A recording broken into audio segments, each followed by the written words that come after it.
Good day. I'm Kendra Cook, your host for the DCTV Daily News program out of Dove Creek, Colorado.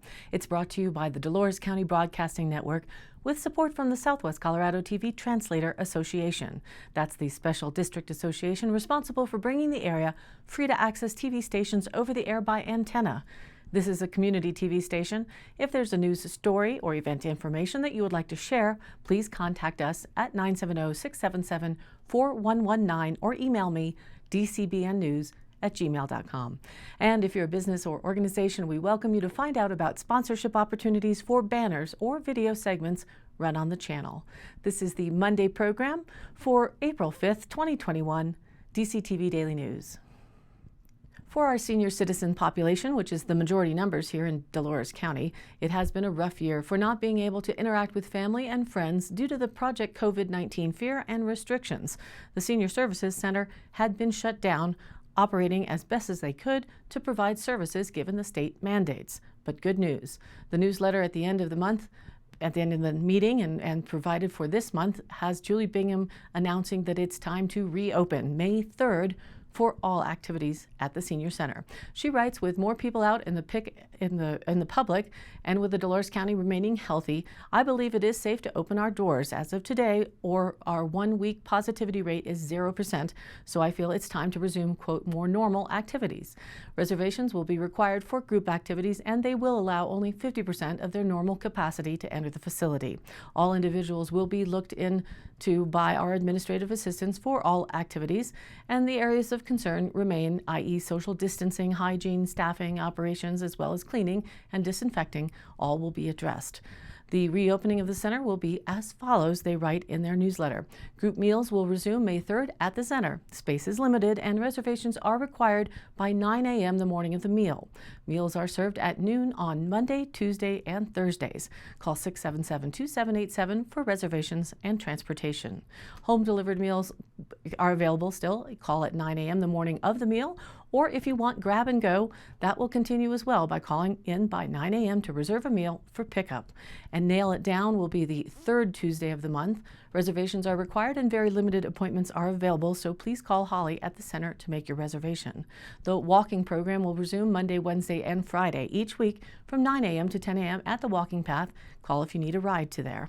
And also call dispatch at the Senior Center to schedule a ride, allowing a minimum of 24 hours in advance of your appointment to reserve a seat. The quilting group will resume on the first and third Wednesdays of the month. Advisory board is on the second Thursday of the month, and the library services are open Monday through Friday from 8:30 a.m. to 4:30 p.m. The bingo, tai chi, card games, crafts, and game nights are to be determined at this point. So for any and all questions, please remember to call them at 677-2787. And now let's take a look at our local weather. Today, a beautiful sunny day with a high near 70 degrees. We started off with some clouds, but it'll be breezy this afternoon with a south-southwest wind at 10 to 20 miles an hour. And we have a wind alert through Tuesday. Tonight, clear and a low around 36 degrees. Also breezy with a south-southwest wind 10 to 20, becoming north-northeast after midnight. So it might cool it down a little bit more. Into Tuesday, we're looking for another sunny day and a high near 53 degrees. Again, breezy, the west-northwest wind running 10 to 20 miles an hour and gusts as high as 30. Into Tuesday night, we're looking for a clear night overnight with a low around 31, and they say blustery with a north-northwest wind 15 to 20 miles an hour, shifting down to 5 to 10 miles an hour after midnight, but that should bring the temperature down quite a bit from the 31 that you see on your dial. Wednesday, we're looking for another sunny day and getting warm back up into the near 60 degree level. North-north winds 5 to 15 miles an hour, shifting north from there north to west-northwest in the afternoon. And for Wednesday night, mostly clear and a low around 35. Into Thursday, sunny and a high warmer near 65. Thursday night, mostly clear with a low around 37. For Friday, sunny and a high near 63 degrees. Friday night, mostly clear and a low around 35. And for the weekend, sunny with a high near 64. Saturday night, mostly clear and a low around 38. And now, back to our news. What do you think you know about the Second Amendment? It's not just allowing gun ownership for hunting.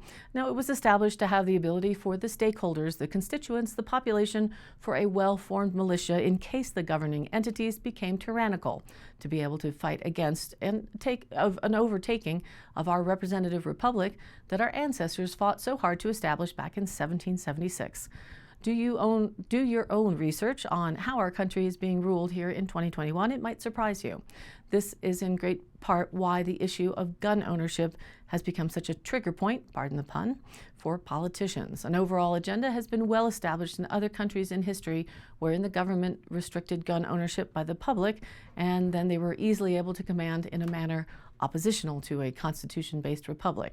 Think feudal landowners and the impoverished public, or more recently in time, the Weimar Republic in Germany. Something to consider as we move through these pushes towards gun restrictions that may become the gateway to gun confiscation. In an article from the Journal, which seems to want the public to remain calm and infer that the gun laws aren't really going to restrict your personal rights, they wrote, quote, "Despite concerns about its potential abuse, the red flag law passed by the Colorado legislature has been used only once in Montezuma County since it went into effect on January 1st, 2020. The law's proposal in 2019 was met with stiff, if symbolic, resistance from county officials and some citizens who viewed it as a slippery slope towards stripping away their Second Amendment rights. HB 1177 created the ability for a family member, household member, or law enforcement officer to petition the court for a temporary extreme risk protection order. An extreme risk protection order directs a person to surrender his or her firearms. The petitioner must present evidence under oath that a person poses significant risk to self or others by having a firearm in his or her custody. The court must hold a temporary protection order hearing on the day the petition is filed or the day after, and the evidence must meet the, quote, clear and convincing standard. If the court issues the order, the person must surrender all his or her firearms and concealed carry permit. A second court hearing must be held within 14 days to determine whether the protection order should be continued for up to 364 days, during which time the person is prohibited from possessing a firearm. The court must provide an attorney for the person under the protection order during the hearing. The person can motion the court once during the 364-day order for a hearing to terminate the protection order. The respondent has the burden of proof at a termination hearing. Apparently you are guilty until proven innocent. According to data from the Montezuma County Combined Courts, the law has been used only once in the county since taking effect over a year ago. According to court documents, District Court Judge Doug Walker issued a temporary extreme risk protection order for a Mancos resident back in October of 2020. At a hearing to determine whether the temporary order should be continued, the petitioner was unable to prove her case and the order was lifted. Attorney Mike Green was appointed by the court to defend the Mancos man. Green is also the Cortez City attorney and the attorney for the town of Dove Creek. Quote, "She couldn't prove the elements that she needed to prove under the statute," Green told the Journal, so the order wasn't granted. According to statute, a court must find by a preponderance of evidence that the, quote, respondent poses a significant risk of causing personal injury to self or others in the near future by having in his or her custody or control a firearm, or by purchasing, possessing, or receiving a firearm. Green acknowledged that the judge in these cases is often put in a tough spot. In all fairness to the court, it's an extremely difficult situation, Green said, so they give out the temporary order to be on the side of caution. Nowlin, who is the sheriff for Montezuma County, told the Journal that the petitioner's allegations were unfounded and that he believed the law was abused. Quote, "I just really questioned a lot of it," Nowlin said. "He never had any weapons, and that went totally against what she was saying." Nowlin has been skeptical of the law since the beginning. Quote, "Just the potential for abuse is so valid," Nowlin said. "It can come from anybody in that family circle, even an ex-wife from 20 years ago." And despite his own reservations, Nowlin intends to enforce the law. In Dolores County, the sheriff's office here has unofficially indicated that they are a strong proponent of the American Constitution, to which they are beholden to, as well as the local constituents who duly elected the sheriff to his position. According to reporting from the Denver Post, in this article from the Journal, concerns from gun advocates about widespread abuse of the law statewide turned out to be off base. A comment in the article that seems to be said to discredit all those who want to assure public safety and the rights of the individual. This new attention on guns comes on the heels of a mass shooting in Boulder, Colorado last month, in which a liberal Muslim of Syrian descent male was the alleged perpetrator, which goes against the common white man bad shooter theme that those against guns in the hands of the people tend to lean towards. We may be seeing a federal executive order being signed by alleged President Biden sometime soon, as this is not being able to be pushed through the actual legislature's system, though the extent of what that will encompass on a federal executive level has yet to be seen. We will keep you updated on that front.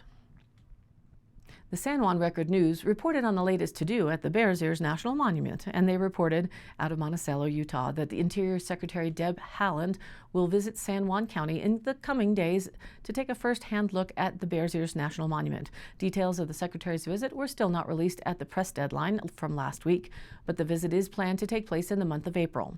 Haaland was approved as the 54th U.S. Secretary of the Interior on March 15th. One of the first orders of business for the first Native American Interior Secretary was to announce a visit to the Bears Ears and Grand Staircase National Monuments. In a statement, Utah elected leaders praised the decision to visit the area, stating, quote, "Her trip to Utah will allow her the opportunity to speak with the people who live and work on the Alliance and whose voices may otherwise go unheard before making any recommendations to the president." Utah GOP leaders, including Governor Spencer Cox and the state's congressional delegation, said in a statement Wednesday. They added, quote, "We are also confident that this trip will successfully highlight the need for a permanent legislative solution for determining appropriate boundaries for Bears Ears and Grand Staircase Escalante national monuments, with statutory protections to prevent abuses under the Antiquities Act for the state of Utah." While it is anticipated that Haaland will meet with local officials and tour the area during her visit, it is not likely that a public hearing or public meeting will be on the itinerary. This is due in part to social distancing requirements and the short time frames of her visit. In January, the Biden administration announced a 60-day review of the boundaries of the two national monuments. Haaland has announced that the 60-day review will be extended. Bears Ears National Monument, currently at 201,876 acres, was originally a 1.35 million acre monument by President Obama. A group of Native American tribes initially proposed a 1.9 million acre monument. A visit to San Juan County by the Interior Secretary has been on the agenda for the past 3 presidential administrations, with the 3 recent visits all related to Bears Ears issues.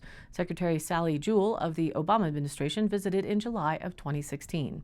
President Obama designated the monument in December of 2016, creating that 1.35 million acre national monument that covered a large swath of federal land stretching from the San Juan River to Grand County in western San Juan County. Jewell reportedly returned to San Juan County after leaving office to see the monument as a visitor. Secretary Ryan Zinke of the Trump administration, that was President Trump the past 4 years, visited in May of 2017. Soon afterward, President Trump revised the monument and resized it from 1.35 million acres to just more than the 200,000 acres it is right now. This represented an 85% cut in the size of the monument. Zinke's official portrait as Secretary of the Interior is of the Secretary on a horse in front of the Bears Ears buttes. The resized monument was the focus of a massive lawsuit filed by tribal and environmental entities that challenged the right of the Trump administration to resize a previous designation. The lawsuit is still making its way through the federal court system. Haaland, a member of the Laguna Pueblo in New Mexico, is the first Native American member of a presidential cabinet. She served as a congresswoman from New Mexico before becoming Interior Secretary. The Department of the Interior manages a wide variety of government agencies, including several agencies that have an extensive impact on San Juan County. This includes the Bureau of Land Management, the National Park Service, the Bureau of Reclamation, and the Bureau of Indian Affairs. And everyone got through the spring holidays this past week, and now we are headed into the end of the school year and summertime fun just around the corner. If you have a notice or message of something happening, please let me know. This is your local community TV station, so if you have something you'd like to share, contact us. My email is dcbnnews@gmail.com, or you can call 970-677-4119 and leave me a message. And to catch the program online, visit our Facebook page, that's DCTV Daily News, or also on YouTube. Both you can follow and or subscribe to easily and join in on the conversation. Again, this is your local TV station. And thank you for tuning in to DCTV Daily News. If you like the program, please do like and follow us on Facebook again and share it with your friends and family. This has been a production of DCTV for the DCTV Daily News program out of Dove Creek, Colorado, USA. I'm Kendra Cook. Be well and keep thinking for yourself.